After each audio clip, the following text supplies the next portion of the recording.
Emily Gray and I'm from Motueka and I'm here at Stoke Vets to see what it takes to be a vet nurse. Emily is going to join two Nelson veterinary teams, one based at Richmond and the other here at Stoke Vets. Hi Emily. Hi there. I heard you're interested in having a career in vet nursing. I am, yep. Wonderful, that's great. We'll give you a show around and see what we can do with you today. Yep. Thanks. Donna Lindquist has worked at Stoke Vets as a vet nurse for 5 years. This veterinary practice mainly deals with domestic pets, mostly dogs and cats. Basically, vets cut and we do everything in between. Vet nurses, they seem to see the animal from start to finish, see them recover, send them off home and deal with the clients after home as well. And the job is very varied. It can be from dealing with clients, doing nurses consults, getting your hands dirty, helping with surgery, scrubbing in, taking radiographs, doing cytology. It's huge. It's one of those jobs that every day is something different. This is Cody, who's in for desexing. It's a very routine operation which involves a full anaesthetic. Sounds normal to me. After a pre-med checkup, Cody gets a tranquilising shot. A little injection and that's it. What a brave puppy. One of the side effects of the sedative is the dog is likely to vomit and poo. It's the job of a vet nurse to clean it up. They need to have a lot of initiative. It is really important. You need to be able to sort of hit the ground running. It's a busy job. What we're looking at here is his heart rate. Oh, yeah. And his oxygen saturation. And so we've got a blood pressure here as well of 98.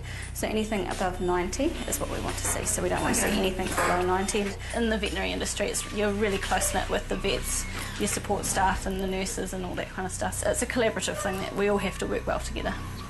This is probably the most dangerous period of an animal's anaesthetic.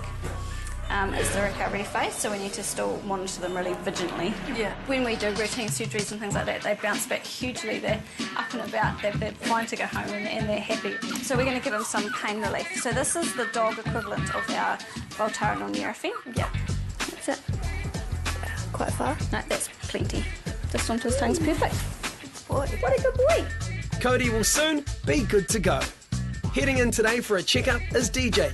He's overweight and on a long-term program to get his size down. 7.58, so he was 7.8 kilos last time. So that's really good. So we're still continuing to lose the weight that we want to. But this is a long-term progress. We don't want to make them lose weight too quickly.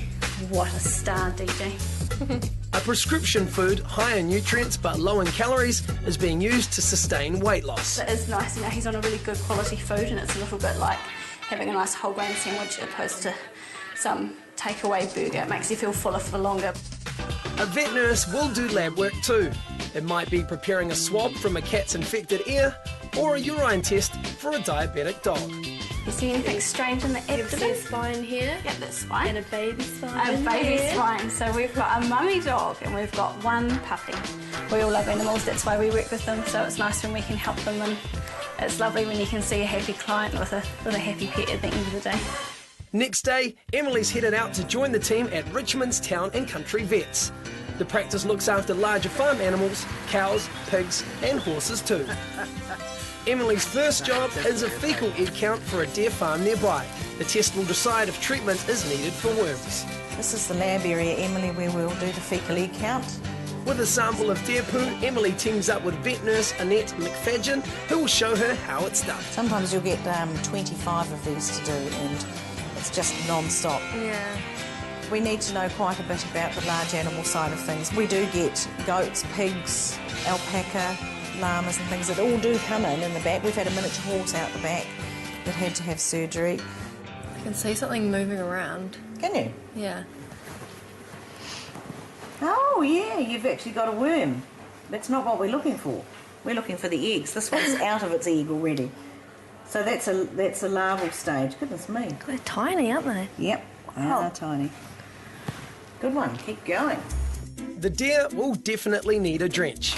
Out the back, there's an unusual arrival. Meet Rosie, a tame wallaby who has a jawbone infection.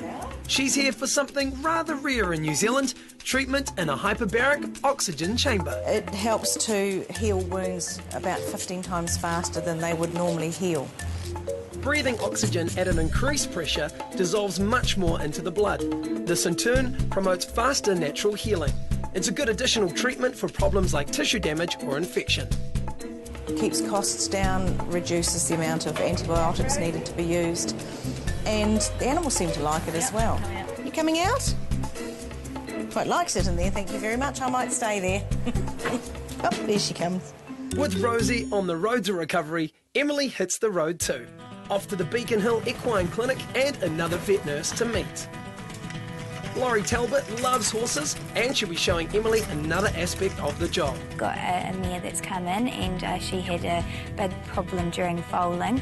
The foal's legs came through the wrong hole basically when she was having the foal. So we're doing an examination of her today to determine the damage that was actually done, and we're going to have to do surgery early next week to fix that. So it's just to go through the extent of what the surgery is going to be.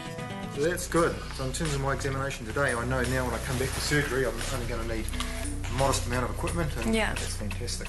I really love my job. Every day you come to work and you're not too sure what's going to be involved really, and we are really helping owners make great decisions for taking care of their pets, so yeah, it's very rewarding in that way.